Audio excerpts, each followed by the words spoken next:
A millionaire came across an abandoned child and an infant. He took them home, then contacted the police the next day.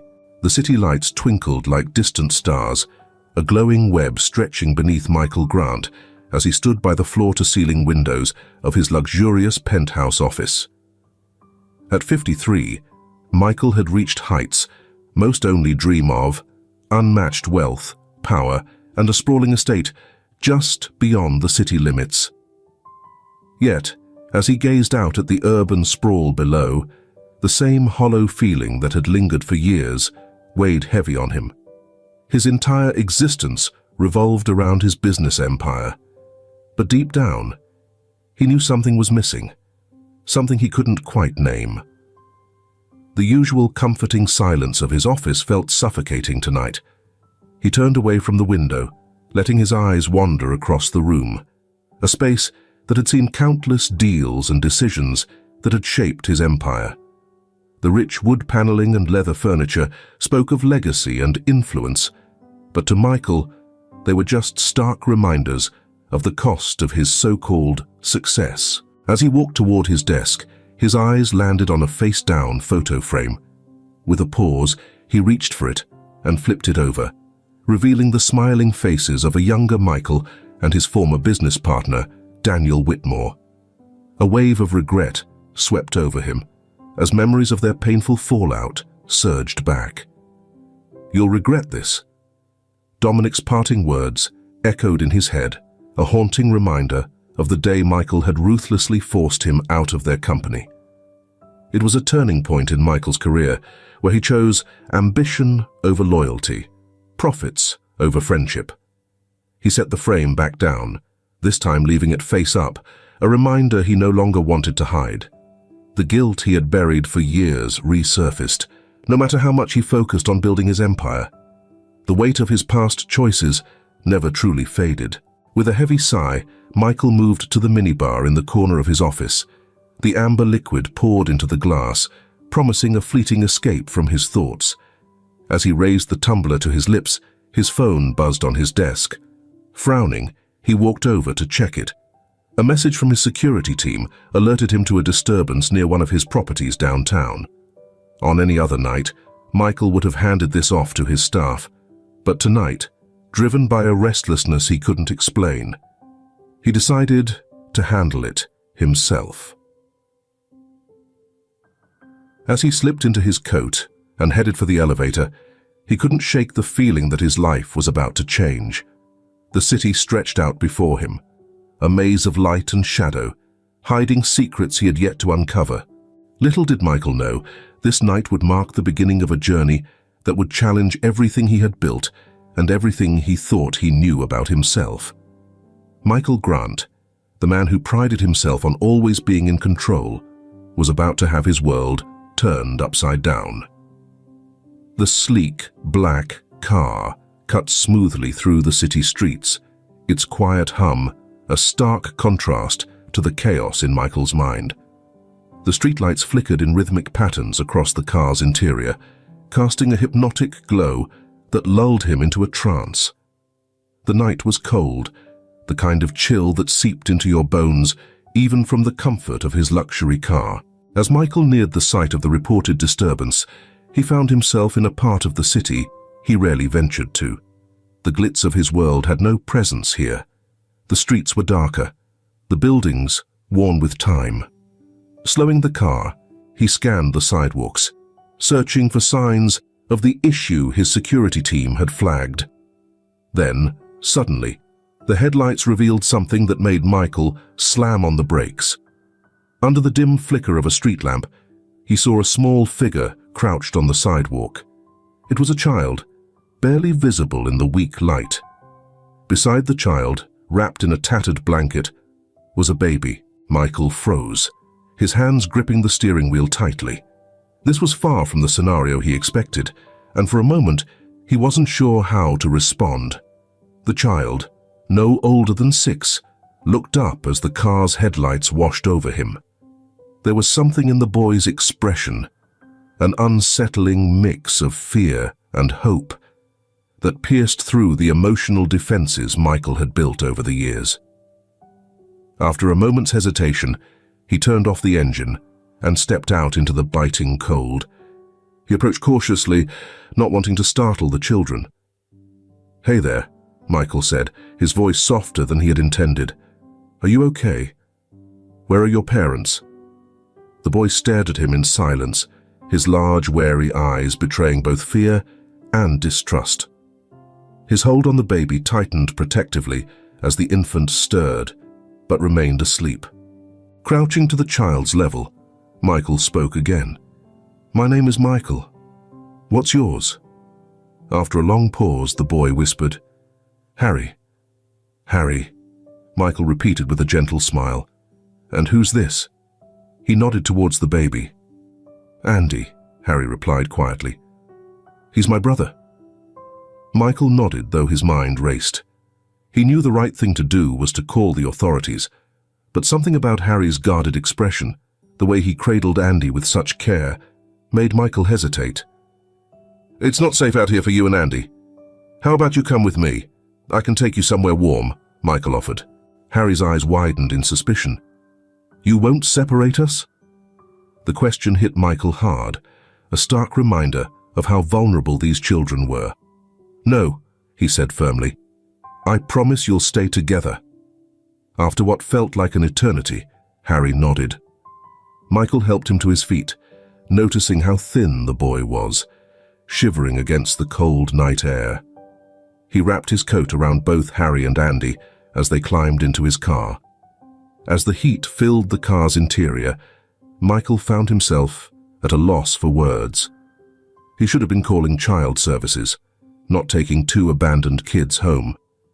But as he glanced in the rearview mirror and saw Harry's tired eyes, his grip tight around the sleeping Andy, Michael knew he couldn't do it. Not tonight. The drive back to his mansion was filled with silence. Harry didn't speak, and Michael didn't know what to say. His thoughts swirled, questioning why he'd done what he did, but finding no clear answer. Still, amidst the confusion, he felt a strange sense of peace, as if something deep inside him had made the right choice. As the gates of his estate came into view, Michael made up his mind. He would give the kids a safe place for the night and figure out the rest in the morning. Little did he know this small act of kindness was about to set off a chain of events that would change his life forever. Pulling up to the mansion, the headlights illuminated its grand facade.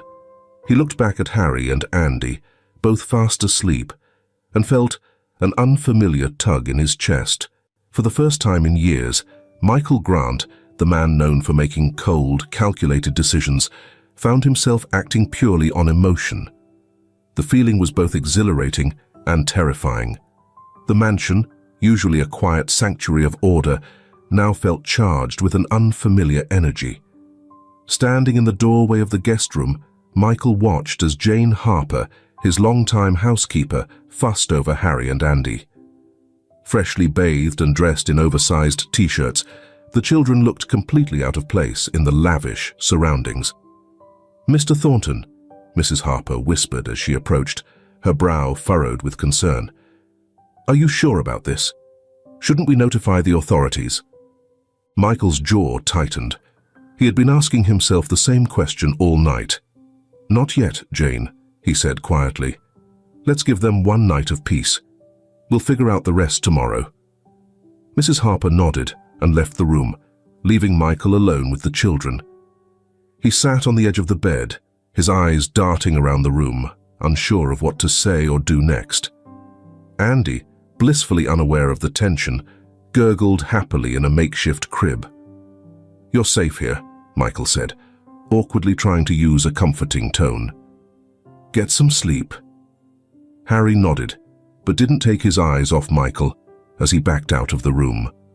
Once in the hallway, Michael leaned against the wall and let out a heavy breath. What had he gotten himself into? The next morning didn't bring the clarity Michael had hoped for. He woke to the sound of a baby's cry, echoing through the mansion. For a moment, it felt like a strange dream, but as he made his way downstairs, the reality of the previous night hit him. In the kitchen, Miss Harper was trying to feed Andy, who was more interested in making a mess with pureed carrots. Harry sat at the counter, watching with a mix of amusement and worry. "Good morning," Michael said, feeling oddly out of place in his own home. Harry's head snapped up, tension rippling through his small frame. "Are you going to call the police now?" he asked, his voice quiet, but filled with defiance. The question hung heavy in the air. Michael knew he should. His rational mind screamed for him to, but something held him back. "Not yet," he said, even surprising himself. "But Harry, I need to know what happened. Why were you and Andy out there alone?" Harry's face darkened, his young features hardening into a mask of distrust. "I can't tell you," he whispered, his voice shaking. "He'll find us." The cryptic response sent a chill down Michael's spine. Who was he? What danger were these children running from? Before Michael could ask further, the doorbell rang, its chime shattering the tense atmosphere. Mrs. Harper rushed to answer it, returning with a pale expression. "Mr. Thornton," she said, her voice trembling. "The police are here to see you." Michael's heart raced. How had they known? Had someone seen him with the children last night? As he made his way to the foyer, he could hear Harry's panicked breathing behind him. Two officers stood in the entrance, their faces serious. "Mr. Michael Grant?" one of them asked, her sharp eyes scanning the opulent surroundings. "Yes, that's me," Michael replied, striving for a calm he didn't quite feel. "I'm Detective Sarah Brooks, and this is my partner, Detective James Hayes," she said, flashing her badge. "We're here about a report we received last night. A man matching your description was seen picking up 2 children from the streets. We need to ask you some questions." Michael's mind raced, acutely aware of Harry's terrified gaze behind him. In that moment, he made a decision that would alter the trajectory of his life. "Of course, detectives," he said smoothly, drawing on years of experience negotiating tense business deals. "But perhaps we could discuss this in my study. It's a rather delicate matter." Detective Brooks raised an eyebrow, but nodded. As Michael led them toward the study, he caught Mrs. Harper's eye, silently signaling her to keep the children out of sight. Once in the study, Michael stood before the detectives, his heart racing though his exterior remained calm. "I understand how this might look," Michael began, his voice measured. "But I assure you, my only intention was to help those children." "Mr. Thornton," Detective Hayes interrupted, his tone stern, "regardless of your intentions, taking children off the street is a serious matter. We need to know exactly what happened." For the next hour, Michael carefully recounted the events of the previous night, deliberately omitting details that could lead the detectives directly to Harry and Andy before he had a chance to fully understand the situation. He could see the skepticism in their expressions, the unspoken question of why a wealthy businessman would get personally involved in such a case. "I get your concern," Michael said as he finished, "but I couldn't leave them out there. They were scared alone. I just wanted to help." Detective Brooks studied him, her sharp eyes probing. "Mr. Thornton, while your actions may have been well-intentioned, we need to see the children. We have to ensure their safety and try to locate their family." Michael felt a flash of panic.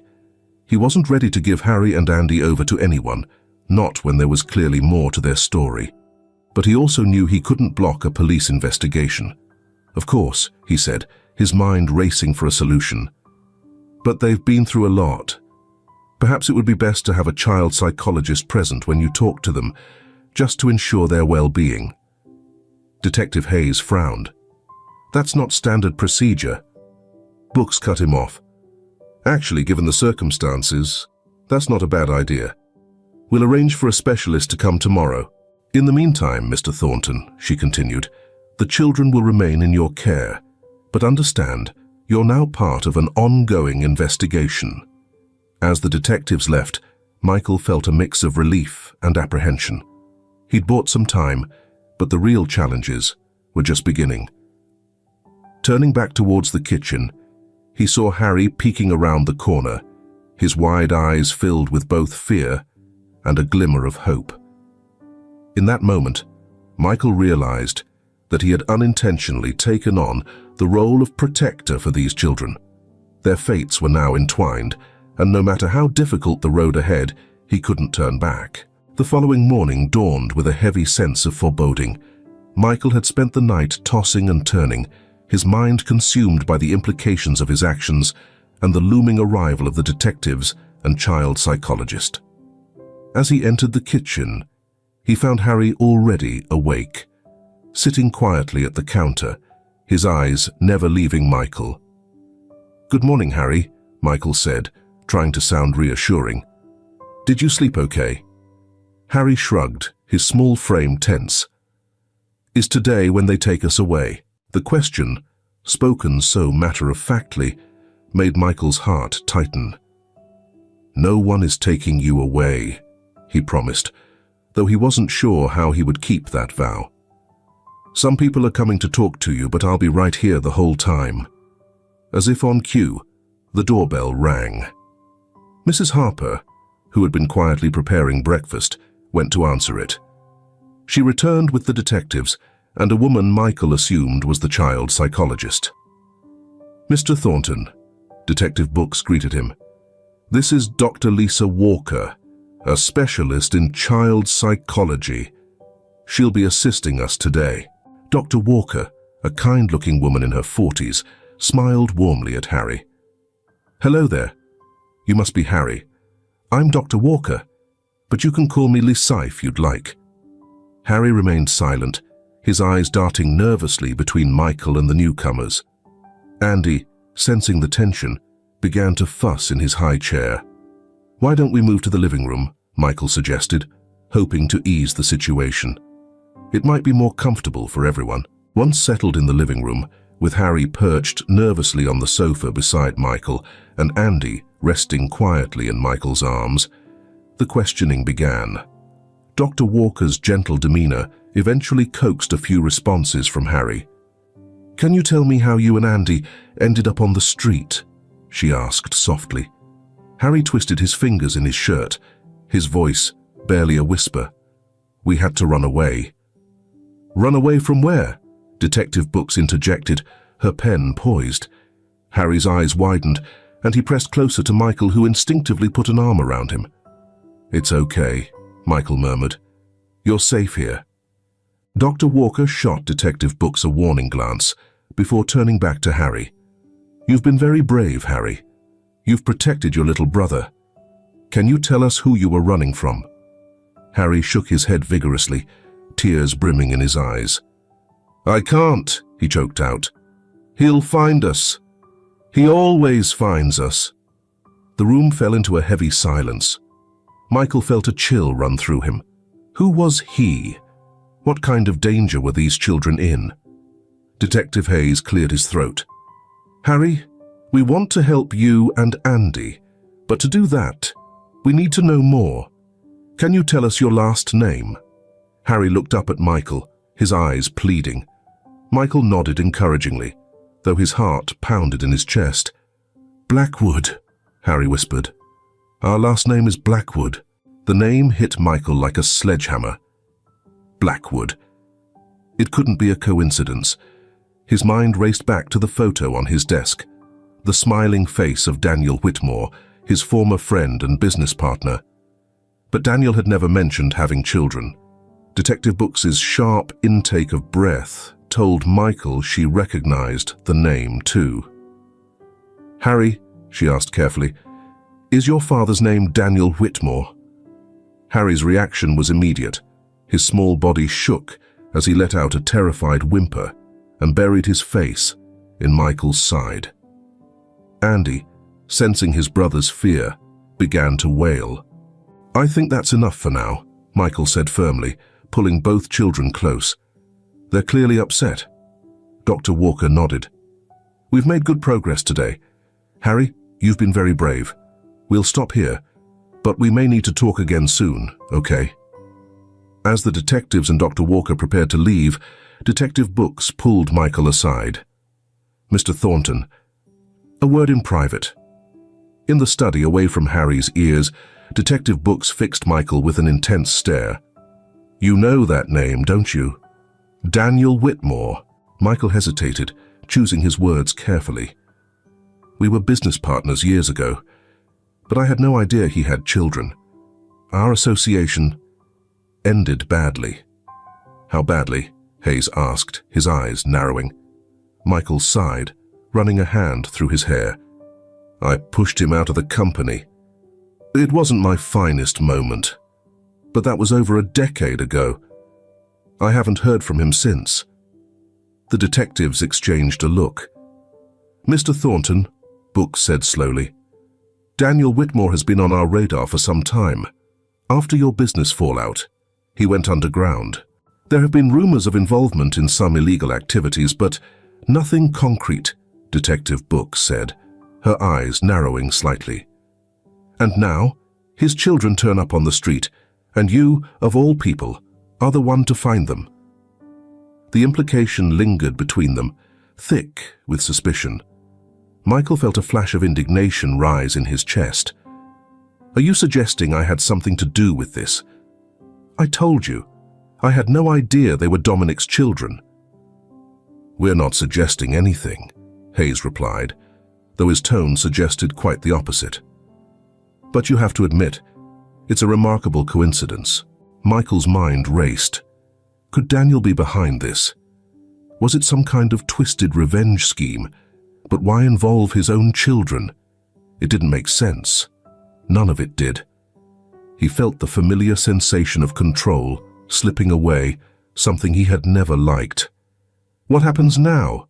Michael asked, suddenly feeling as though the ground beneath him was shifting.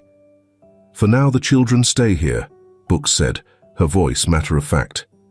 "You're a person of interest in this investigation, Mr. Thornton. Don't leave town. We'll be in touch." As the detectives left, Michael stood in the foyer, watching the door close behind them. His world had tilted on its axis. What had begun as an attempt to help two abandoned children was now a tangled web of mystery and suspicion, with shadows from his past creeping into the present. From the living room, he could hear Harry's quiet sobs and Mrs. Harper's gentle murmurs of comfort. Taking a deep breath, Michael steeled himself. Whatever was going on, whatever Dominic's involvement might be, one thing was crystal clear. Harry and Andy needed protection, and no matter the risks or complications, Michael was determined to give it. He wasn't about to walk away now. With renewed resolve, he returned to the living room, ready to face whatever challenges lay ahead. The game had changed, but Michael Grant was no stranger to high-stakes battles. This time, however, the stakes weren't measured in profits or market dominance. They were the futures of two innocent children. In the days that followed, the Thornton mansion settled into a new, uneasy routine. Michael, once a master of discipline and structure, found his life turned upside down by the constant hum of childcare. Andy's cries pierced the quiet halls, while Harry remained ever watchful, his silence heavy with unspoken fears. Michael, usually a man who thrived on control, found himself in uncharted waters, navigating the chaos that had become his new normal. But beneath the disruption, Michael noticed something else. A warmth he hadn't expected. Every time Harry let his guard down enough to share a shy smile, or when Andy's tiny hand wrapped around his finger, something unfamiliar stirred in Michael's chest. A protective instinct, one he hadn't felt in years, perhaps ever. Yet, under the surface of this newfound domesticity, a storm was brewing. The revelation that Harry and Andy were Daniel Whitmore's children had cracked open a Pandora's box of unanswered questions and lingering suspicions. Each night, Michael sat in his study, poring over old records, trying to piece together what had happened to Dominic. The puzzle was incomplete, with crucial details still eluding him. One evening, as he sat surrounded by stacks of papers, deep in thought, a soft knock at the door pulled him from his concentration. He looked up to see Harry standing there, small and unsure against the backdrop of the large, imposing room. "Harry," Michael said, quickly moving to cover the documents he'd been reading, "is everything okay?" The boy nodded, but hesitated at the door. "I had a bad dream," he admitted, his voice barely above a whisper. Michael felt a surge of protectiveness, a need to reassure him. "Do you want to talk about it?" he asked gently. Harry shook his head but stepped further into the room, his eyes scanning the walls of books and the large desk. "This room. It looks like his," Harry said quietly. Michael's pulse quickened. "Whose room?" "My father's," Harry replied, his face darkening. "He had a room like this, with lots of books and a big desk." Michael seized the opportunity, carefully leaning forward. "Harry, can you tell me more about your father? About what happened?" Harry's eyes widened with fear, but there was also something else, a deep need to let it out, to unburden himself. His small hands fidgeted as he struggled to form the words. He changed," Harry whispered, his voice trembling. Michael's stomach knotted. "Changed how?" he asked softly, sensing that Harry was on the verge of revealing something important. "He wasn't always like this," Harry continued haltingly. "He used to be nice. He used to laugh and play with us. But then, after a while, he stopped. He started meeting with people who made me scared." Michael's breath caught. Daniel had always been ambitious, but this sounded far darker than mere business. "Do you know who those people were?" Michael pressed gently, careful not to overwhelm the boy. Harry shook his head, his expression pained. "I don't know. But after they started coming, everything changed. He was always angry. And then, one night he told me to take Andy and run. He said he'd come find us, but I don't think he's coming." Michael's heart ached for Harry. Daniel had sent his children away, possibly to protect them. But from what? Or from whom? The mystery deepened, but one thing was clear. Harry was terrified, and Daniel had vanished into the shadows, leaving his children to fend for themselves. "You're safe here," Michael said, his voice steady. "No one is going to hurt you or Andy. I promise." Harry looked up at him, his wide eyes filled with a mixture of fear and hope. "But what if he finds us?" Michael's jaw clenched. He didn't have the answer to that, but one thing was certain. He wasn't going to let Daniel or anyone else hurt these children. "If he comes, I'll be here," Michael said firmly. "I won't let anything happen to you." For the first time since arriving, Harry seemed to relax, even if only a little. He gave a small nod before slipping out of the room, casting one last glance at the desk that reminded him so much of his father's. As the door clicked shut, Michael leaned back in his chair, his mind racing. Who had Daniel become? What had he gotten himself involved in? And why, after all this time, had his children been thrust into Michael's life? Michael knew he was in deep now. This wasn't just about keeping the kids safe. It was about getting to the bottom of whatever Daniel Whitmore had been running from. The stakes were higher than Michael could have imagined, and for the first time in years, he wasn't sure he had the upper hand. But one thing was certain. He wasn't going to let these kids down. Not now. Not ever. Whatever was coming, Michael Grant would face it head-on. Harry's voice trembled as he recounted the events, his small body tense against Michael's side. Michael's heart clenched with each word, the weight of the boy's trauma settling heavily on his shoulders. "I took the gun," Harry whispered, his eyes wide and haunted. "I was so scared. But I wanted to protect her. When I got to their room, Father, he was standing over her. She wasn't moving. I pointed the gun at him. Michael's breath caught in his throat. The implications of Harry's confession hit him like a freight train, but he fought to maintain a calm exterior.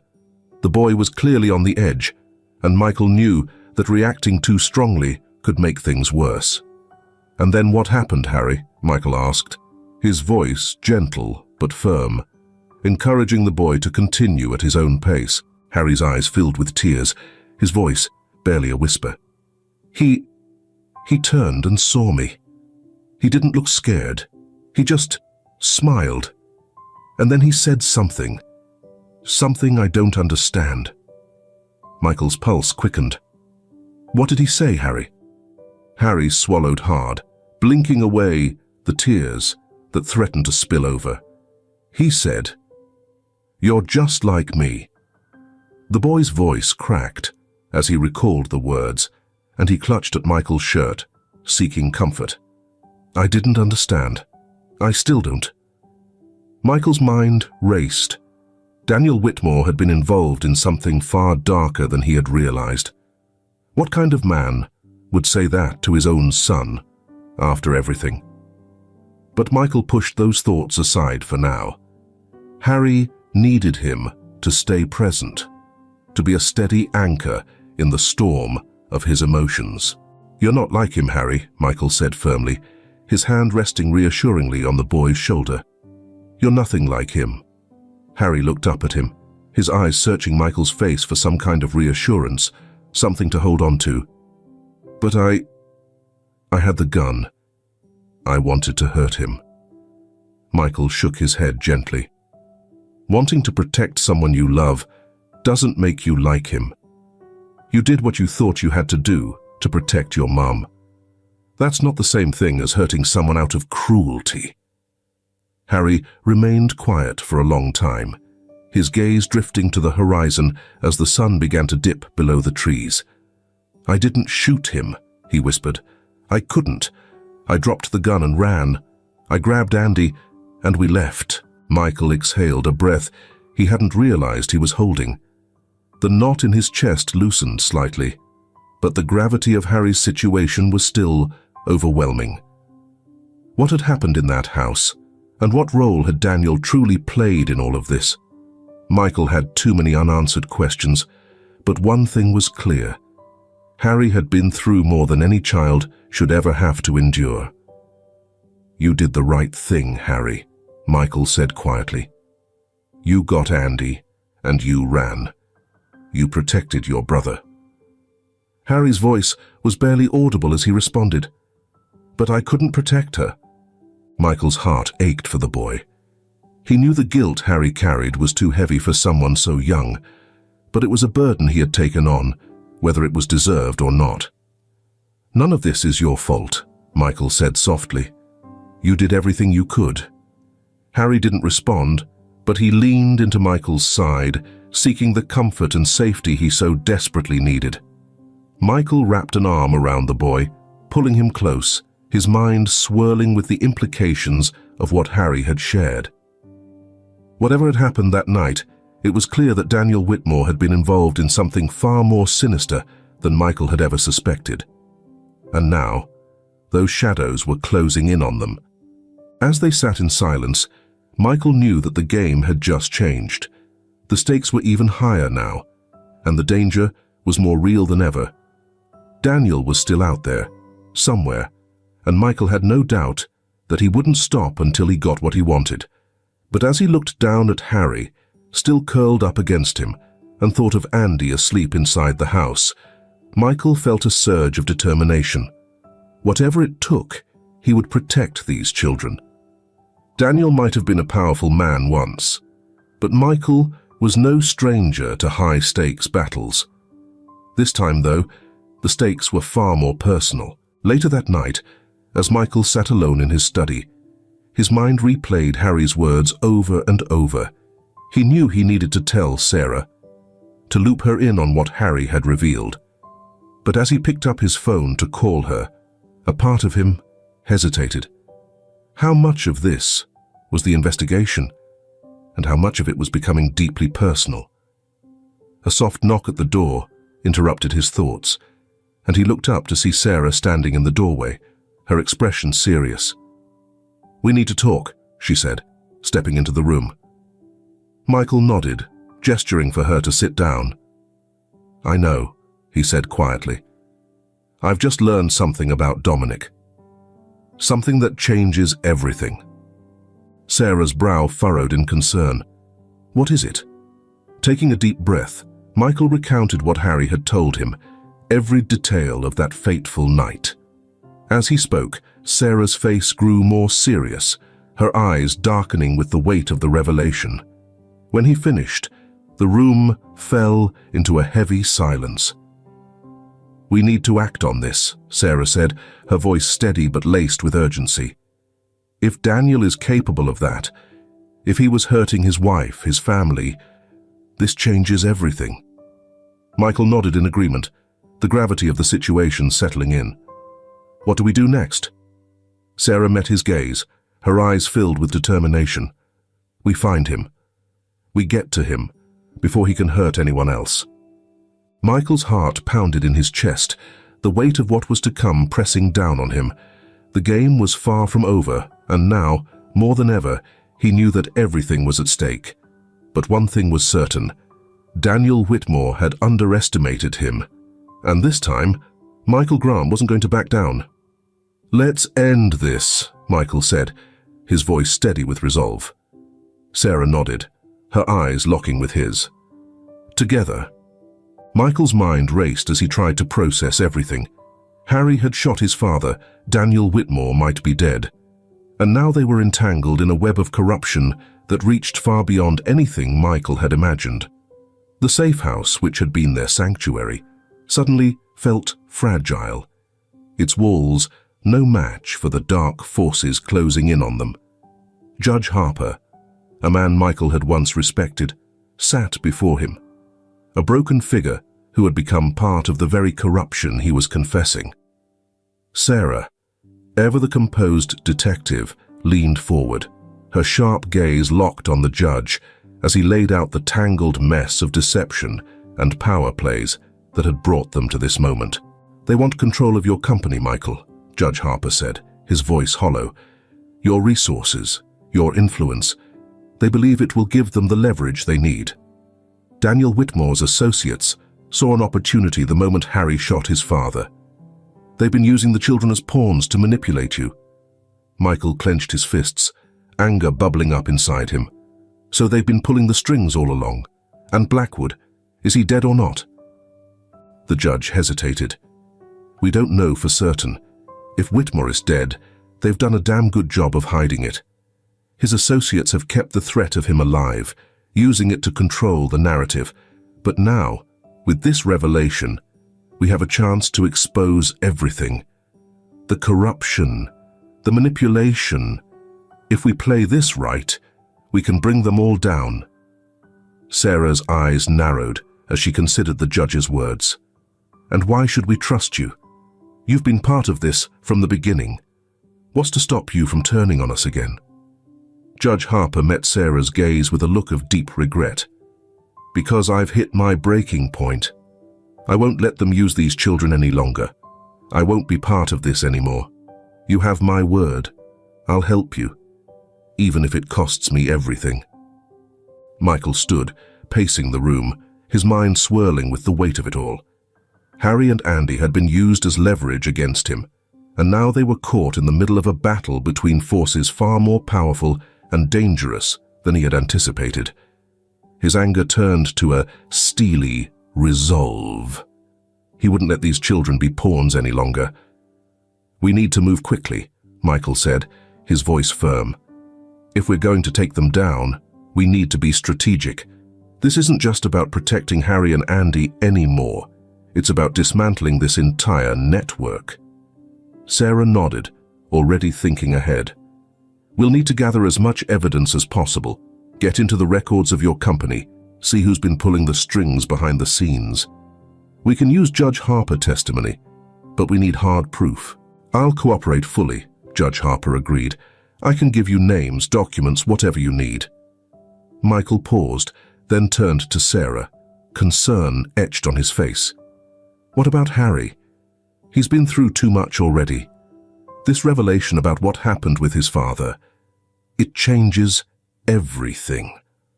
How do we protect him from all of this?" Sarah's expression softened, her detective instincts momentarily giving way to compassion. "We'll need to keep this from him for now. Harry's already carrying the weight of what happened. He doesn't need to know how deeply this goes, at least not yet. We'll focus on keeping him and Andy safe while we work on unraveling the corruption." Michael nodded, grateful for her level-headedness in the face of chaos. "I've already arranged for a child psychologist to come. Harry needs help to process everything that's happened, but we can't let him feel guilty for protecting his mother." As the conversation continued, the tension between Michael and Sarah remained palpable, but there was a new sense of purpose in the air. They were no longer just reacting to the chaos. They were formulating a plan to bring the entire operation down. And as Michael looked at Sarah, he realized how much he had come to rely on her, not just as a detective, but as a partner in this fight. The flicker of attraction between them, which had surfaced in quieter moments, was still there, simmering beneath the surface. But now, there was no time for distractions. Their focus had to be on the children, on exposing the corruption that had twisted the system they once believed in. Judge Harper cleared his throat, pulling Michael from his thoughts. "There's something else you need to know," he said, his voice low. "The people we're up against, they won't hesitate to use violence if they feel cornered. You, Harry, Andy, you're all in danger now. We need to be careful, or this could spiral out of control fast." Michael felt a chill run down his spine, but he refused to let fear dictate his actions. "Then we make sure they don't get the chance. We go on the offensive.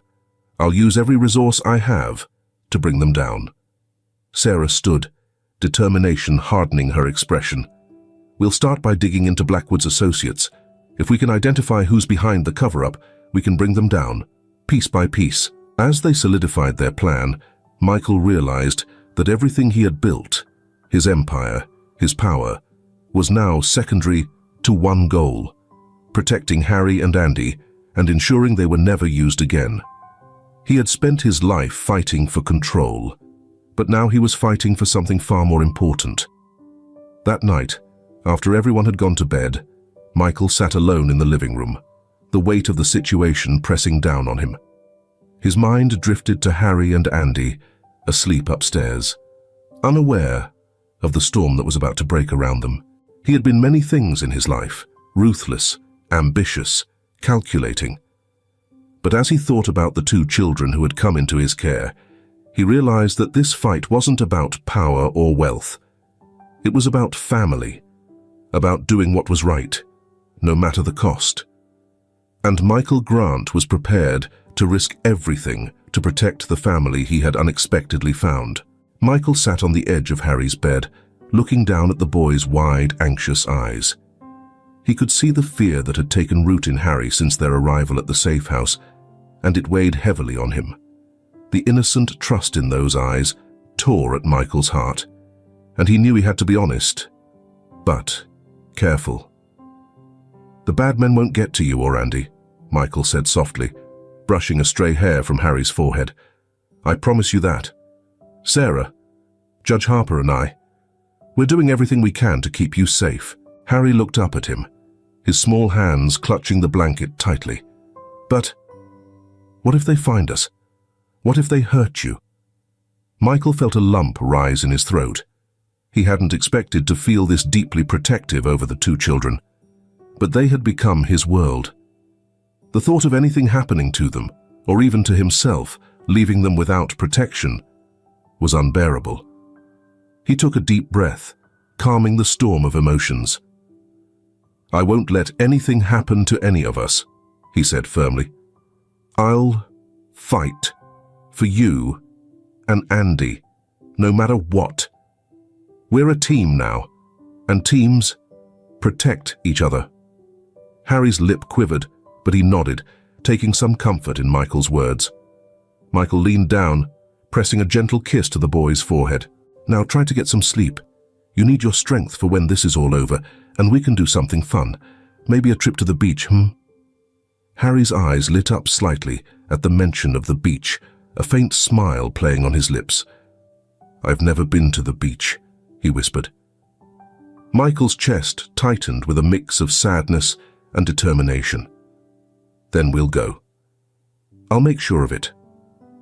After tucking Harry in and ensuring Andy was sound asleep in the adjoining room, Michael stood in the doorway for a moment watching over them. It was a quiet, tender scene, and for a fleeting moment, the looming danger felt distant. But Michael knew better. Danger was just outside, waiting to break through. As Michael returned to the living room, he found Sarah finishing her latest round of phone calls. Her face was a mask of concentration, but he could see the exhaustion creeping into her eyes. Despite everything, she hadn't wavered, and Michael's admiration for her only grew.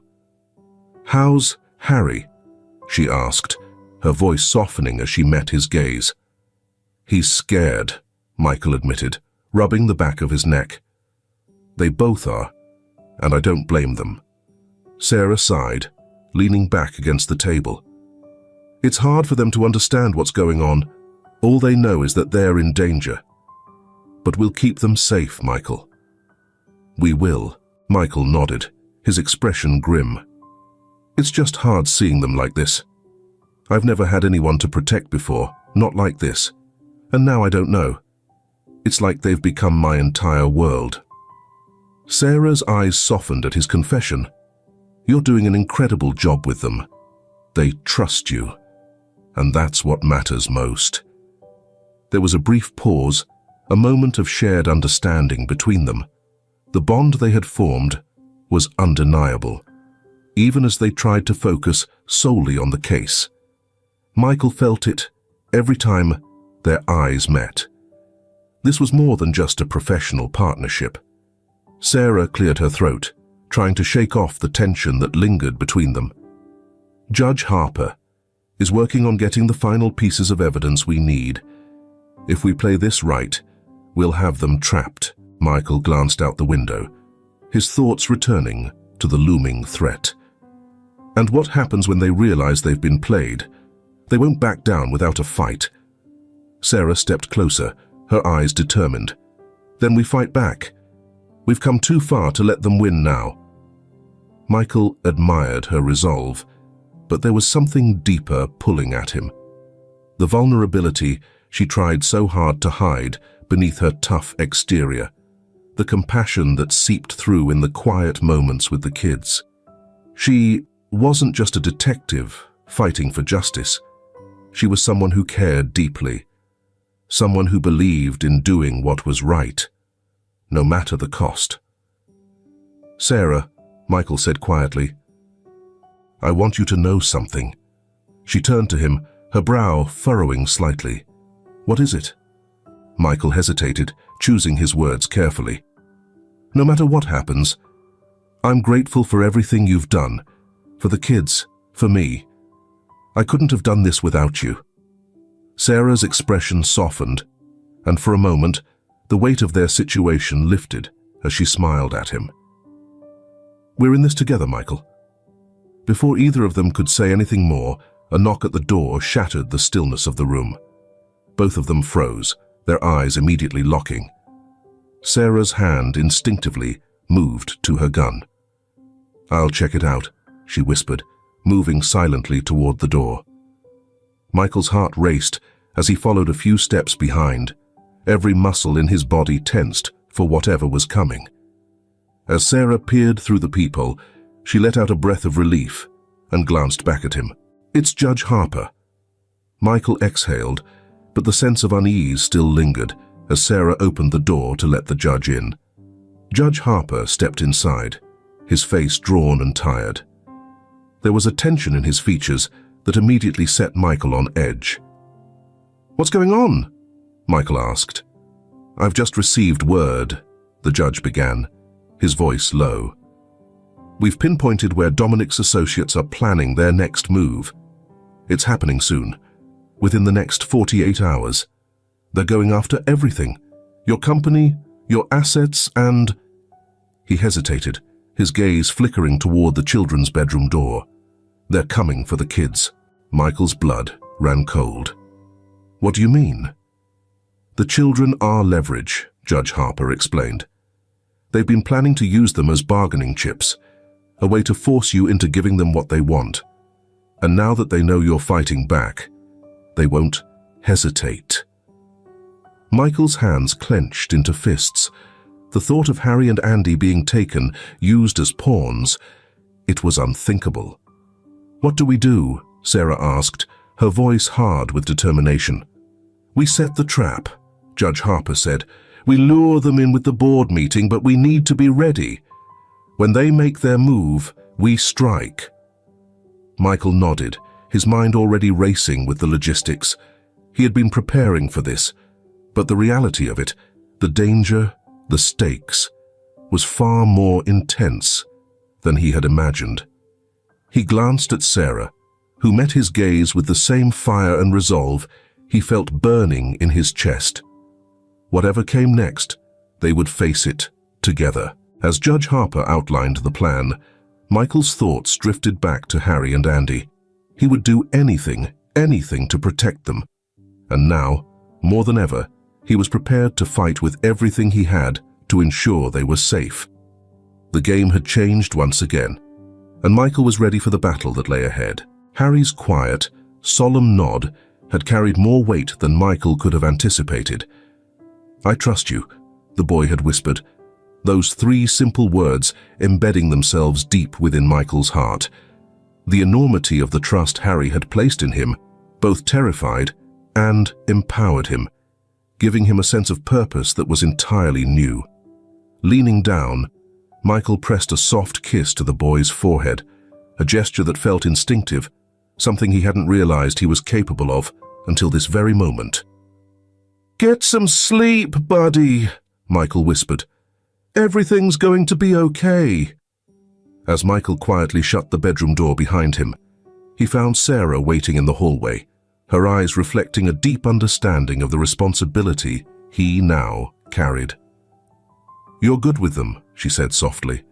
They're lucky to have you. Michael shook his head, a mixture of humility and gratitude coursing through him. I'm the lucky one. They've changed me, Sarah, in ways I never thought possible. Sarah stepped closer, her hand resting gently on his arm, her touch both grounding and comforting. I've seen it. The Michael Grant I first met would never have risked everything for 2 orphaned children. Their eyes locked, and for a brief moment, the air between them buzzed with unspoken emotions, a connection forged in shared danger and trust. But before either could act on the tension simmering beneath the surface, the sound of Judge Harper's arrival broke the moment, pulling them back to the pressing matters at hand. In the dimly lit makeshift war room that had once been Michael's study, the 3 of them gathered around a table covered in documents, laptops, and evidence Judge Harper had painstakingly collected. The gravity of the situation was palpable, and the tension in the room thickened as they went over the details of their plan. The board meeting is set for tomorrow, Michael began, his voice steady despite the turmoil churning within him. I've leaked information about my intention to step down and hand over control of the company. If our suspicions are correct, that should force their hand. Sarah, always a few steps ahead, nodded in agreement. We'll have undercover agents stationed throughout the building. Judge Harper evidence has helped us identify key players we need to watch closely. Michael couldn't help but bring up what mattered most to him. What about Harry and Andy? The kids will be moved to a secure location just before the meeting, Judge Harper assured him. Only the 3 of us will know where they are. As they went over the final details of the plan, Michael's anxiety mixed with determination. He was used to high-stakes situations, but this was different. This wasn't about his company or his wealth. It was about the lives of 2 children who had come to mean everything to him. "There's still time to back out," Sarah said softly, her gaze holding his with a mixture of concern and something deeper. "No one would blame you for putting the children first and walking away." Michael shook his head, his jaw set with resolve. "No. This goes beyond me and the kids now. These people have ruined lives. How many more children are at risk? We have to stop them." Judge Harper nodded in approval, though his face remained grim. "It won't be easy. These people have resources, influence. They'll fight back, hard." "Then we'll give them one hell of a fight," Michael said, the steel in his voice clear. As the night wore on, and they prepared for the confrontation ahead, Michael found himself standing in the doorway of the children's room. Harry and Andy slept peacefully, completely unaware of the storm brewing around them. In that quiet moment, watching their innocent faces, Michael made a vow. "No matter what happens tomorrow, no matter the cost, I'll make sure these children have a future free from fear." He heard Sarah's footsteps approach, her presence steady and reassuring as she joined him at the door. Their shoulders brushed, and the simple touch anchored him. "We should get some rest," Sarah whispered, her voice gentle. "Tomorrow's going to be a long day." Michael nodded, but didn't move. His eyes lingered on Harry and Andy, and he spoke without looking away. "I keep thinking about how much my life has changed since that night I found them. I was so focused on wealth, on power. I thought I had everything figured out." Sarah's hand found his, their fingers intertwining naturally. "And now?" "Now," Michael said, his voice thick with emotion, "I realize I had nothing that truly mattered. These kids, they've given me a purpose I never knew I was missing." They stood there in silence for a long moment, the weight of tomorrow's battle hanging over them. Yet in that small pocket of time, there was peace. Together they watched over the sleeping children, each of them reflecting on how deeply they had been changed by this journey. The following morning, the calm before the storm lingered, but the tension was undeniable. Michael, Sarah, and Judge Harper moved with purpose, finalizing their strategy as the board meeting loomed. The safe house had transformed into the center of a carefully orchestrated operation, with agents on standby, prepared for the fallout that was sure to come.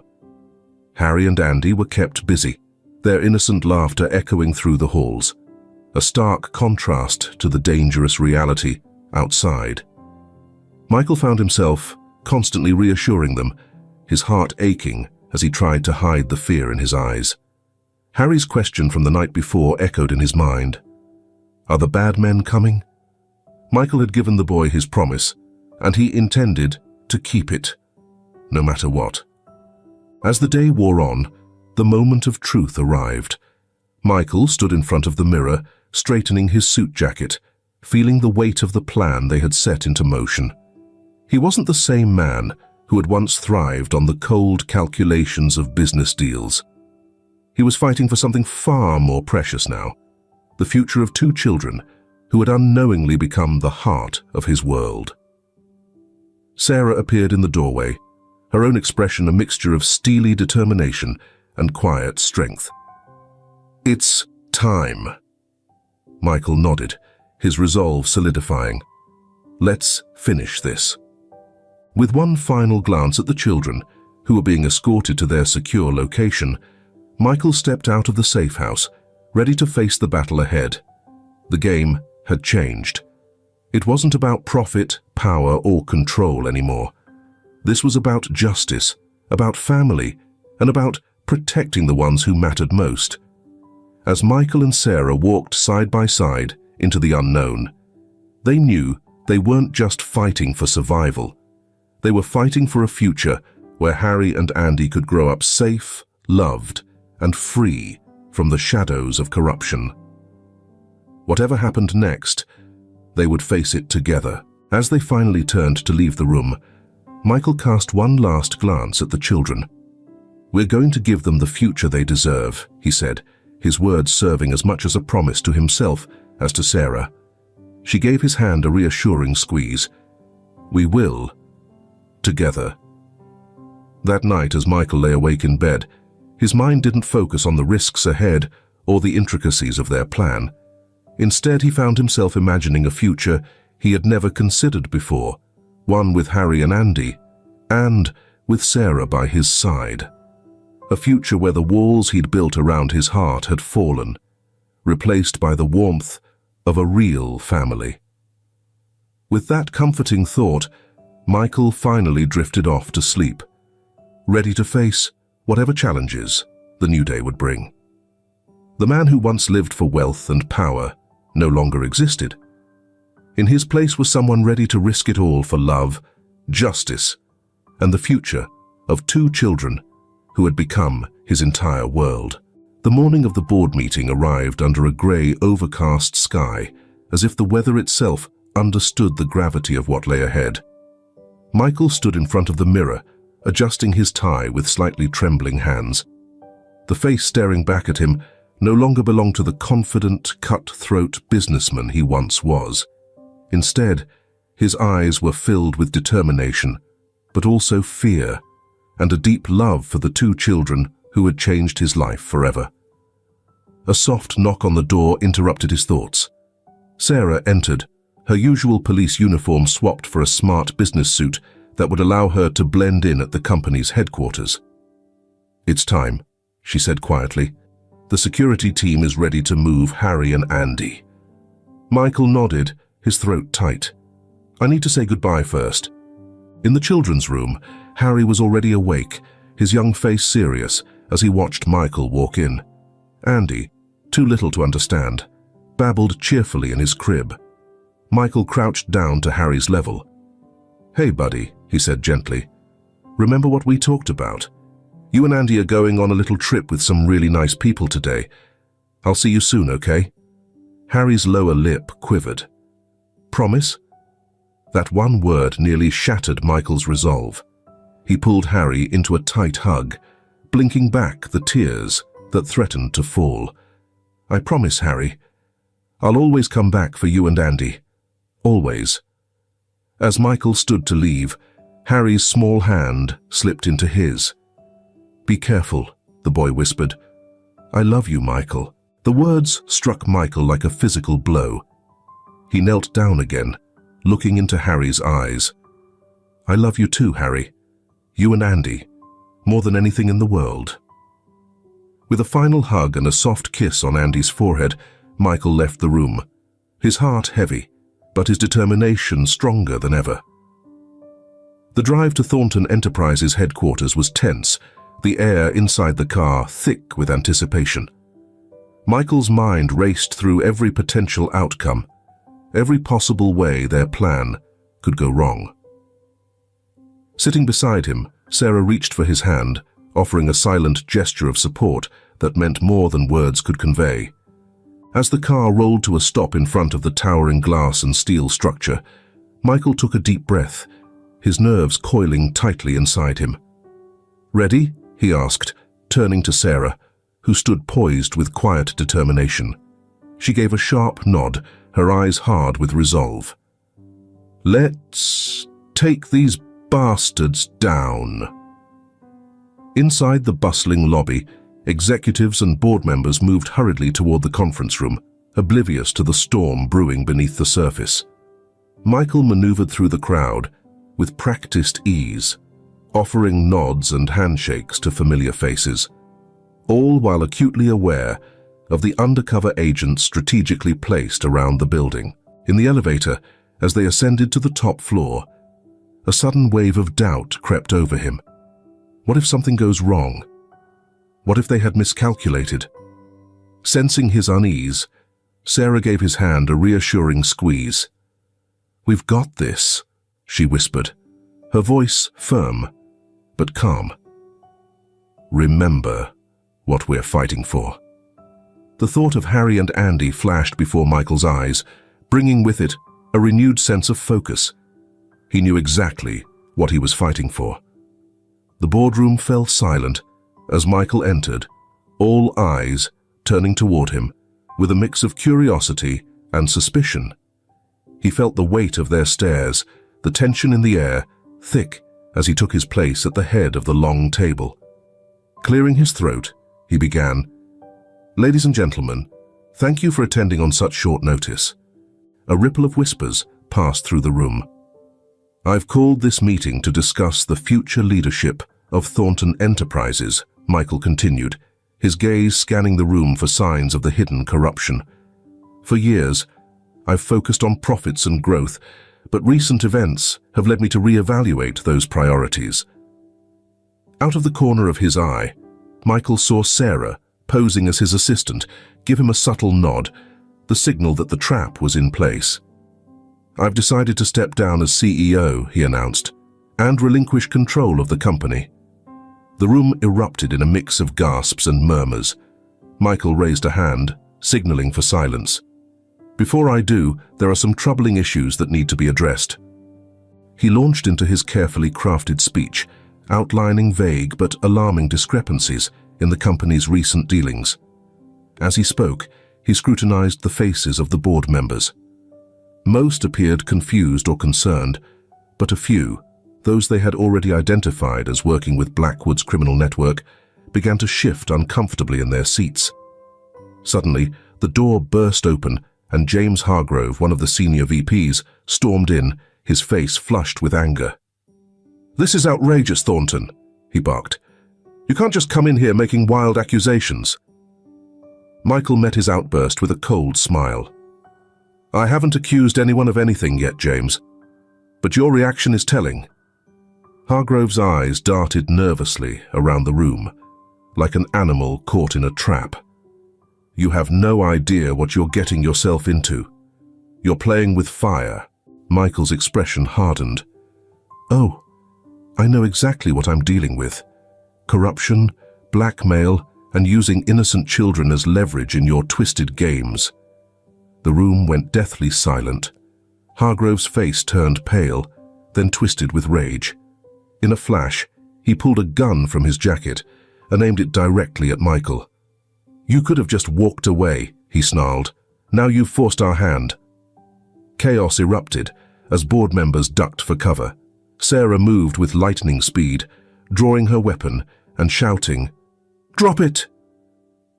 But Hargrove, eyes wild, had already committed. His finger tightened on the trigger, and Michael braced himself for the worst. But the gunshot never came. In a blur of motion, Judge Harper, who had been posing as a new board member, tackled Hargrove from behind. The gun went off, but the bullet harmlessly lodged in the ceiling. Within moments, police officers swarmed the room, arresting Hargrove and several other board members who had already revealed themselves through their guilty expressions. Michael stood still amidst the chaos, his heart pounding. It was over. They had done it. Sarah appeared by his side, her face flushed with adrenaline. "You okay?" Michael nodded, still trying to process everything. "The kids? They're safe," Sarah assured him. "I just got word. The operation was a success. Most of Blackwood's organization has been taken down." Relief washed over Michael so intensely he felt his knees weaken. Sarah caught him, her arms steady and supportive. "It's over," she whispered. "You did it. You kept your promise." As the last of the police secured the scene, Michael found himself drawn to the large windows overlooking the city.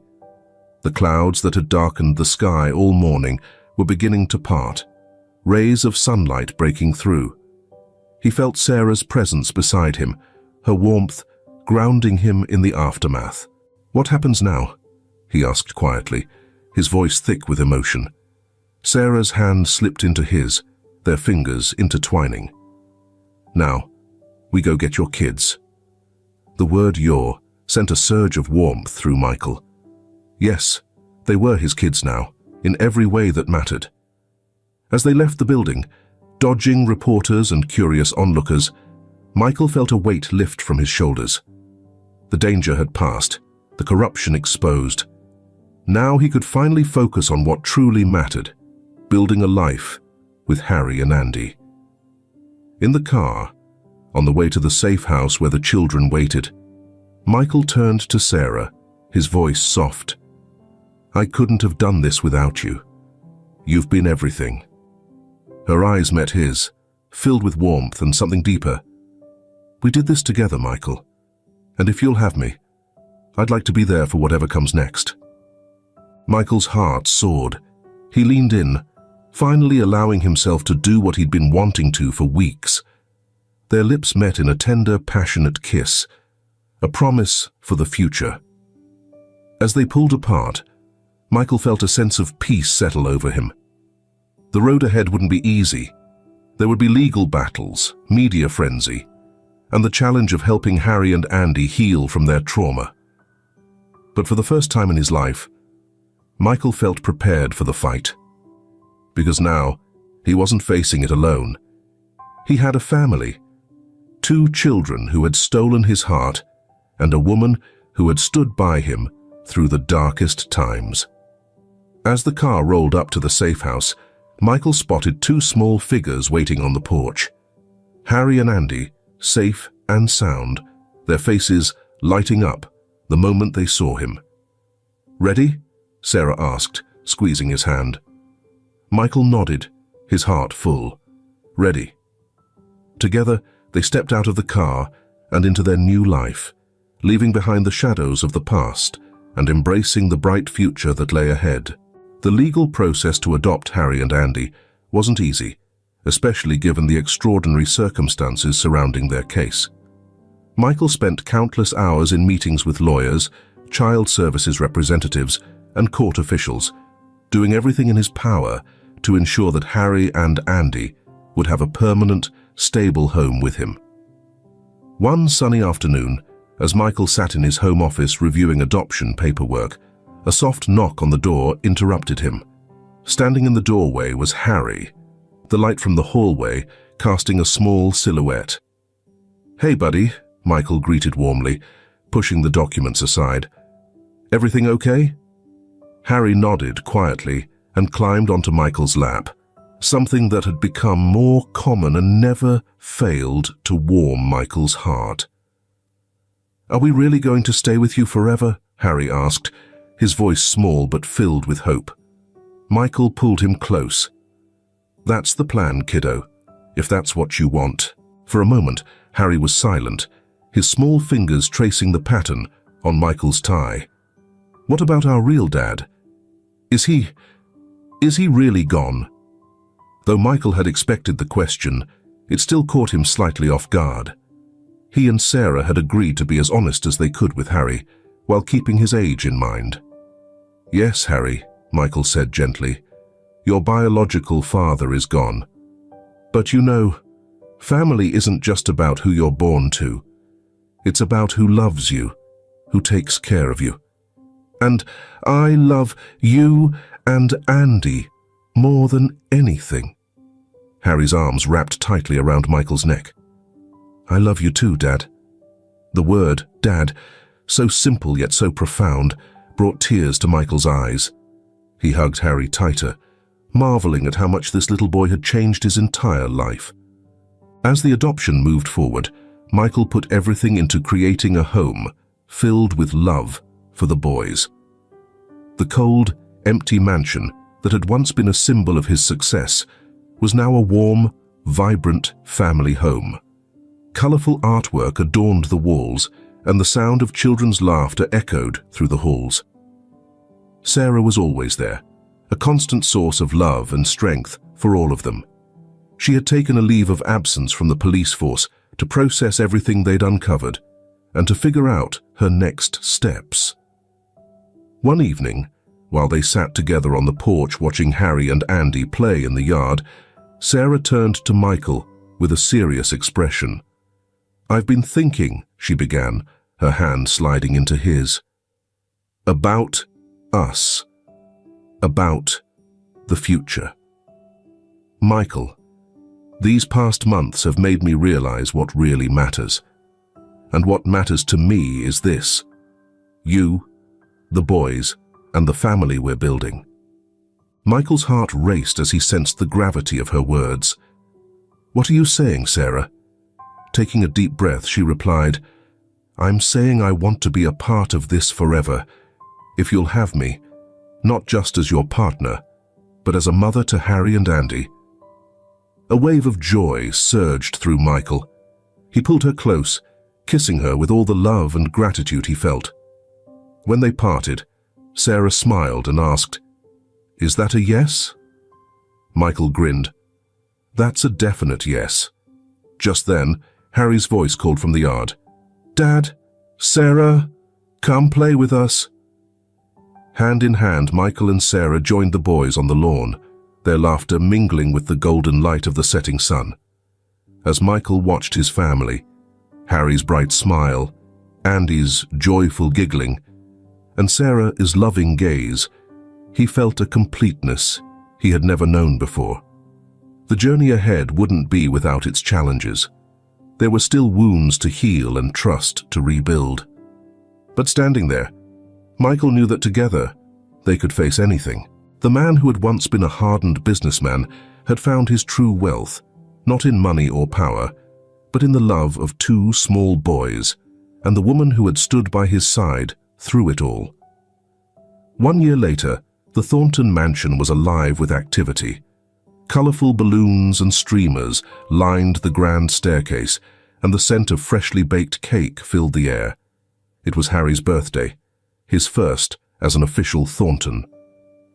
Michael stood in the doorway, watching as Sarah helped Harry tie his new shoes. Andy, now a toddler, wobbled around the room, giggling as he chased after balloons. The scene filled Michael's heart with a joy he hadn't known was possible. "Dad, look," Harry called out proudly, showing off his tied laces. "I did it!" Michael crossed the room, ruffling Harry's hair with affection. "Great job, buddy. You're growing up so fast." As guests began to arrive, friends from Harry's new school and their parents, Michael found himself marveling at how much had changed. The mansion, once a symbol of his solitary success, was now filled with love and laughter. Sarah appeared at his side, slipping her hand into his. The diamond ring on her finger sparkled, a reminder of their recent engagement. "Penny for your thoughts?" she asked, leaning into him. Michael smiled, pulling her closer. "Just thinking about how lucky we are, how perfect everything feels." As they watched Harry blow out his candles, surrounded by friends and family, Michael felt a deep sense of peace. The shadows of the past, Daniel Whitmore, the corruption, the danger, seemed distant now, no longer a threat to the happiness they had built.